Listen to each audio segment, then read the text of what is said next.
ஒரு பாசமிகும் தாத்தா அவரோட பேர் என்ன இப்பவே வித்த காட்டுறது பிராக்டிஸ் பண்றாரு.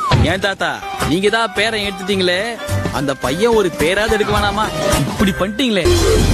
ஒரு எலாஸ்டிக் ஆப்ஜெக்ட்ல ஒரு ஃபோர்ஸ் ஏற்பட்டுச்சுன்னா அப்போ அதுல எலாஸ்டிக் பொட்டன்ஷியல் எனர்ஜி ஸ்டோர் ஆகுது. இந்த ஸ்லாக் லைன்ல இந்த கொண்டக்காரரால எவ்வளவு ஃபோர்ஸ் உருவாகுதோ அதே அளவுக்கு இதுல எனர்ஜியும் ஸ்டோர் ஆயிட்டே வரும்.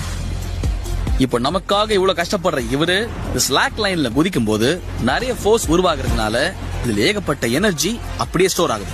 இதனால திரும்பவும் அது மேல குதிக்கும் போது அந்த எனர்ஜி அப்படியே காத்துல இவரு தூக்கி அடிக்கும்.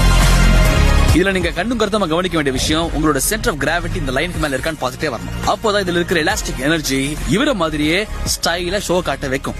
இல்லன்னா நாங்க ஷோல காட்டுவோம். சரி, இது பாருங்க எவ்வளவு குட்டியூண்டு எலாஸ்டிக்ல, ஆனா இப்படி இழுக்க போது விரல்ல வாங்கணும்னா அப்படி வலிக்கும்.